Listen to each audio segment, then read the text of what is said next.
Welcome to I dream. Smart phone లేని జీవితాన్ని ఒక్క క్షణం కూడా ఊహించలేం.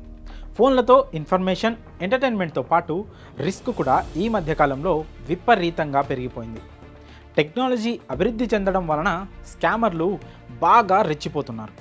డబ్బే లక్ష్యంగా అనేక కొత్త పద్ధతుల్లో జనాల్ని బురిడి కొట్టిస్తున్నారు.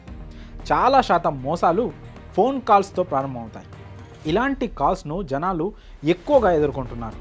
మోసగాళ్ల బారిన పడి తమ కష్టార్జితాన్ని పోగొట్టుకుంటున్నారు. ఈ సమస్య ప్రపంచవ్యాప్తంగా ఉన్నప్పటికీ మన దేశంలో ఈ మధ్యకాలంలో మరీ ఎక్కువగా ఉంది.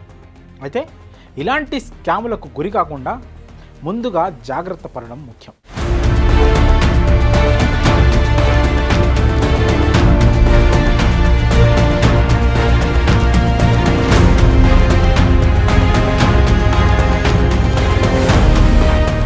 సైబర్ మోసాలు ఎక్కువగా బ్యాంకుకి సంబంధించినవే ఉంటాయి. స్కామర్లు మీ బ్యాంకు నుండి ఫోన్ చేస్తున్నట్లు చెప్పి మిమ్మల్ని మోసం చేస్తారు. అనేక పద్ధతుల్లో మిమ్మల్ని బాగా నమ్మించడానికి ప్రయత్నిస్తారు. మీరు మీ బ్యాంకు ఖాతాను యాక్సెస్ చేయడానికి మిమ్మల్ని వ్యక్తిగత ఆర్థిక సమాచారాన్ని అడుగుతారు. కానీ అలా ఎవరు ఫోన్ చేసి అడిగినా కానీ అస్సలు నమ్మకండి. బ్యాంకుకు వచ్చి పూర్తి వివరాలు తెలుసుకుంటామని చెప్పండి. ఆ తర్వాత బ్యాంకుకు వెళ్ళి లేదా బ్యాంకుకి సంబంధించిన కస్టమర్ కేర్ నెంబర్కి కాల్ చేసి వివరాలు తెలుసుకోండి. మీకు వచ్చింది స్కామ్ కాల్ అని తెలియగానే తగిన జాగ్రత్తలు తీసుకోండి. అవసరమైతే పోలీసులకు కూడా ఫిర్యాదు చేయండి.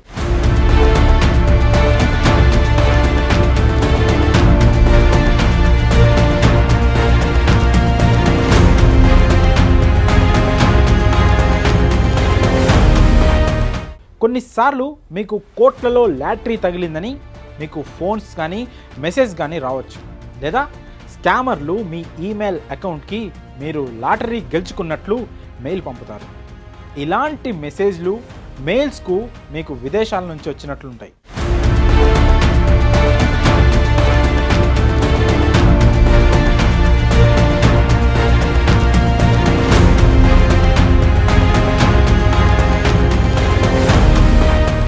ఇలాంటి మెసేజ్లు, మెయిల్స్ మీకు విదేశాల నుంచి వచ్చినట్లుంటాయి. మీ డీటెయిల్స్ అన్నీ తీసుకున్నాక లాటరీ డబ్బును మీ అకౌంట్కి పంపడానికి డబ్బులు అడుగుతారు. కోట్లలో లాటరీ తగిలిందనే ఆనందంలో చాలామంది కొన్ని డబ్బులు పంపుతారు. కానీ అలా చేస్తే మోసపోయినట్లే. మీ నుంచి డబ్బంతా దోచుకునేదాకా వారు అలానే మిమ్మల్ని ఆశ పెడుతూ మీ డబ్బంతా దోచుకొని మిమ్మల్ని మోసం చేస్తారు. తరువాత మిమ్మల్ని బ్లాక్ చేస్తారు. కాబట్టి ఇలాంటి మెసేజ్లు కానీ మెయిల్స్ కానీ వచ్చినప్పుడు వాటికి స్పందించకండి. జాగ్రత్తగా ఉండండి. అలాంటివి మళ్ళీ రాకుండా ఆ అకౌంట్లని, నెంబర్లని బ్లాక్ చేసేయండి. ఈ మధ్య బ్యాంక్ లోన్లు, ఫ్రీగా క్రెడిట్ కార్డులు ఇస్తామనే కాల్స్ కూడా చాలా ఎక్కువగా వస్తున్నాయి. వీటిపై చాలా జాగ్రత్తగా వ్యవహరించాలి. మీ వ్యక్తిగత బ్యాంక్ సమాచారాన్ని ఎట్టి పరిస్థితుల్లో షేర్ చేసుకోవద్దు. ఫేక్ కాల్స్, స్కామ్ కాల్స్పై సరైన అవగాహన లేక కొందరు వాటి బారిన పడి డబ్బు పోగొట్టుకుంటూ ఉంటారు.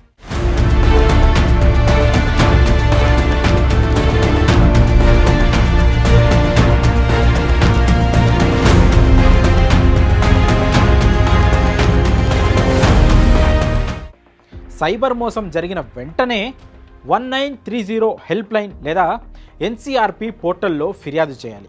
ఫిర్యాదు చేసిన వెంటనే సంబంధిత పోలీస్ అధికారితో పాటు బ్యాంకు నోడల్ అధికారికి ఇన్ఫర్మేషన్ చేరుతుంది. వెంటనే విచారణ చేపట్టి సంబంధిత అధికారి బ్యాంకు లావాదేవీలకు సంబంధించి ఎన్సీఆర్బి నివేదిక పరిశీలిస్తారు. డబ్బులు మోసపూరితంగా పొందినట్లు గుర్తిస్తే సిఆర్పిసి సెక్షన్ 102 కింద అకౌంట్లను ఫ్రీజ్ చేస్తారు. బాధితులు డబ్బులు పోగొట్టుకున్న వెంటనే ఫిర్యాదు చేయడం కూడా ఎంతో ముఖ్యం. లేకపోతే డబ్బు ఒక ఖాతాలోంచి వేర్వేరు ఖాతాల్లోకి మళ్ళీపోతుంది. సైబర్ నేరం జరిగిన తర్వాత డబ్బును నిమిషాల్లోనే వేర్వేరు అకౌంట్లు, ఆన్లైన్ వ్యాలెట్లకు మళ్ళిస్తుంటారు.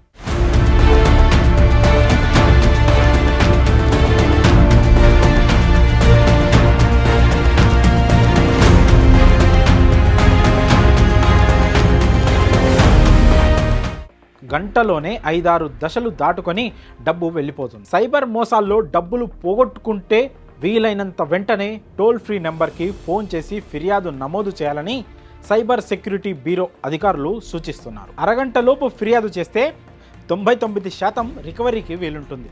గంట తర్వాత ఫిర్యాదు చేస్తే రికవరీ అవకాశాలు 60 నుంచి 70% పడిపోవచ్చు. 24 గంటల తర్వాత కంప్లైంట్ చేస్తే 30% మాత్రమే తిరిగి రాబట్టే వీలుంటుంది. 72 గంటల తర్వాత చేస్తే 5% లోపలే రికవరీ జరిగే అవకాశం ఉంటుంది. అందుకే సైబర్ మోసానికి గురైన వెంటనే స్పందించాలని పోలీసులు సూచిస్తున్నారు. సాధారణంగా సైబర్ నేరాలు శని, ఆదివారాల్లో ఎక్కువగా జరుగుతుంటాయి. బ్యాంకు లావాదేవీలకు సంబంధించి సెటిల్ డౌన్ పీరియడ్ 24 గంటలు ఉంటుంది. ఆ సమయంలో ఫిర్యాదు అందితే బ్యాంకు ఫ్రీజ్ చేయగలదు. అలా కాకపోతే మనీ ట్రాన్స్ఫర్ జరిగిపోతుంది. అలాగే క్రిప్టో కరెన్సీలోకి మారితే ఆ వ్యాలెట్లకు యూజర్కు తప్ప మరెవ్వరికీ యాక్సెస్ ఉండదు. ఒకే తరహా లావాదేవీల విషయంలో బ్యాంకులు గట్టి నిఘా తీసుకురావాలని ఆర్బీఐ, హోమ్ మినిస్ట్రీ, ఐటీ మంత్రిత్వ శాఖలు సంయుక్తంగా సైబర్ నేరాల కట్టడిపై ప్రత్యేక పాలసీని రూపొందించాలని సైబర్ నిపుణులు అంటున్నారు.